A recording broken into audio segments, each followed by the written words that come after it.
Just a quick welcome to the channel. Yeah. Pete's Babe is not just a normal BL, and it's not just about raising. From the beginning, it's set in an Omega verse world where identity, power, and even relationship are influenced by whether someone is an alpha, omega, or something in between. And that already makes the story more complex than a regular romance. Now, the main focus is on Charlie and Babe and Charlie. Again, guys, sorry about the mispronunciation of name. Babe is introduced as this top tier raiser, like not just good, but the best. He is confident, dominant, and very controlled. Everyone respects him, fears him, or wants to be like him. But behind that, Babe is also someone who has been shaped by control for a long time. His life, his career, and even his identity did not just happen naturally. There are people behind the scenes who have influenced who he is and who he lives, especially connected to his ability as an alpha.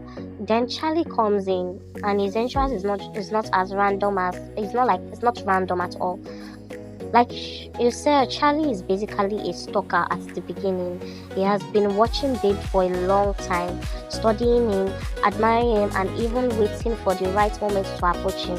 And when he finally shows up, it doesn't come in loud or aggressive. It came in, soft, calm, almost innocent, like someone who does not belong in Babe's intense world.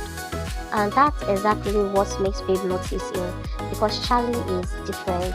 When Babe sense him, it's not just physical attraction, it's instinct. That alpha instinct immediately reacts to Charlie's presence, especially because of Charlie's scent.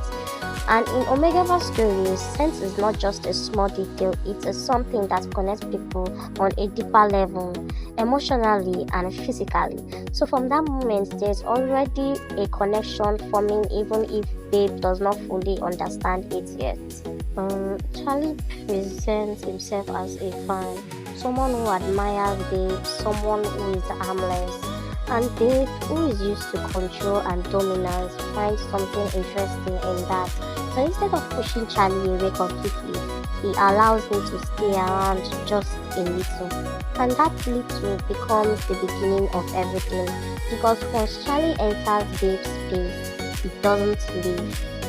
Their relationship develops very quickly, especially physically, and that is where things start becoming layered. Because while Babe thinks he is in control of the situation, choosing when and how things happen, Charlie is not as simple as it looks. Charlie is observant, strategic, and patient.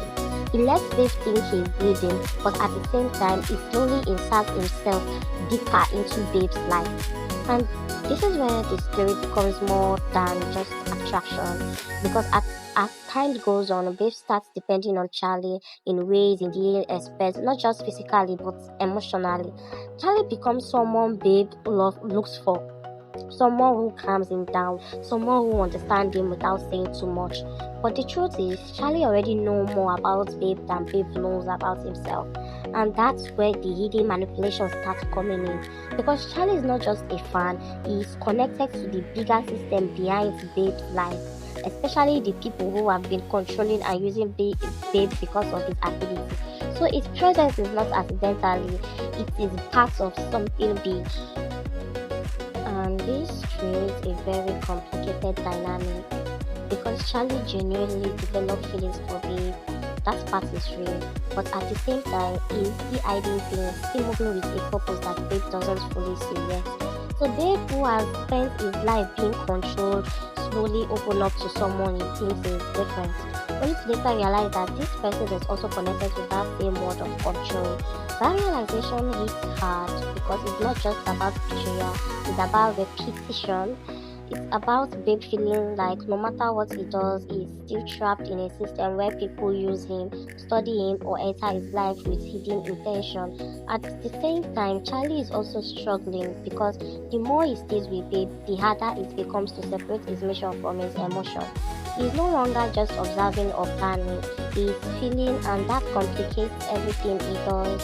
So their relationship becomes a mix of emotional connection, physical bond, hidden truths, and power imbalance. And as the story moves forward, Babe is forced to confront everything, not just Charlie, but his past, the people controlling him, and the identity he built to survive all of it.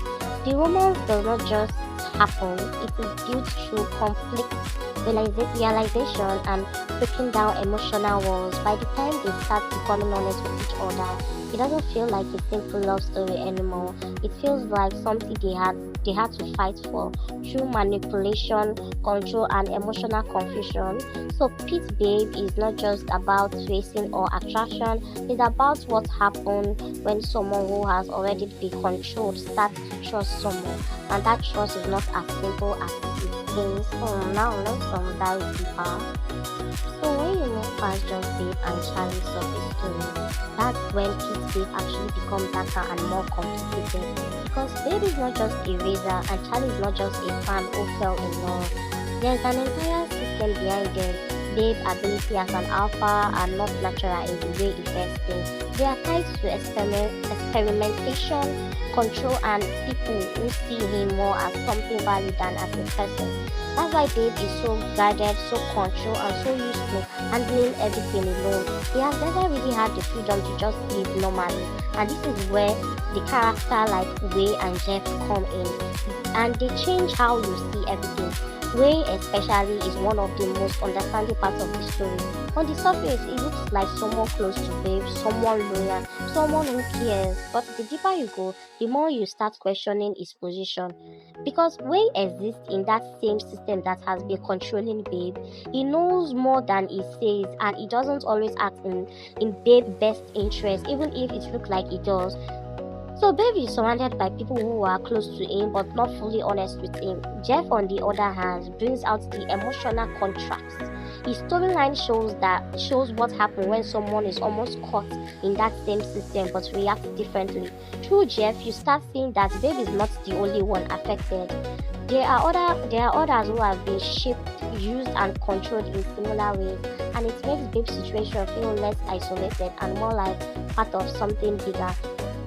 Then there is the lab and experimentation side of the story, which is honestly one of the darkest parts. Because once you understand that Babe's ability, his strength, and even his position as the best are connected to manipulation and experimentation, it's changed everything. Like it basically changed everything. It means that his success was never just talent; it was engineered, controlled, and like designed for him.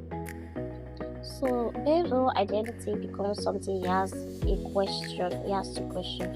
And this is where Charlie's will become even more complicated because Charlie is not outside that system at all. He's connected to it, aware of it, and at some point part of it.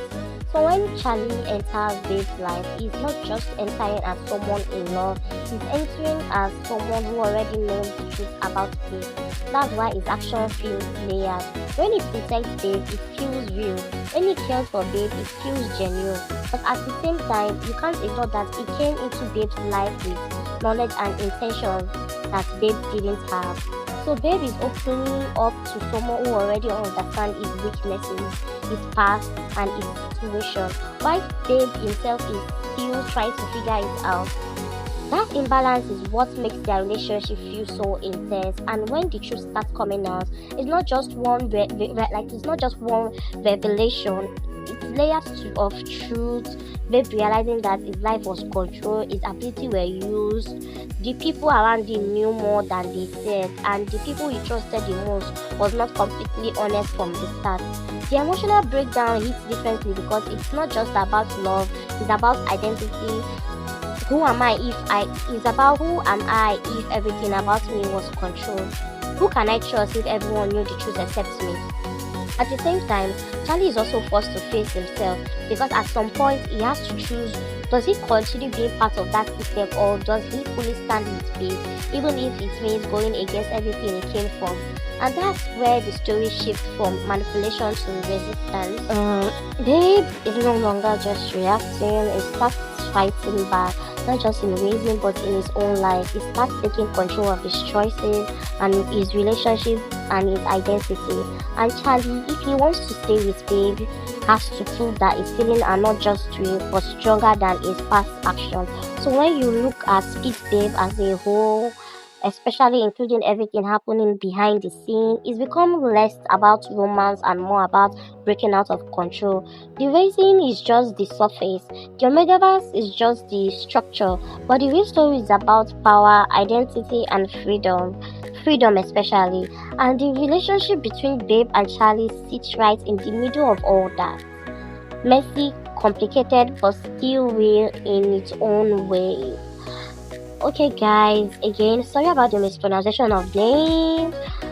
This would be it for now. Bye.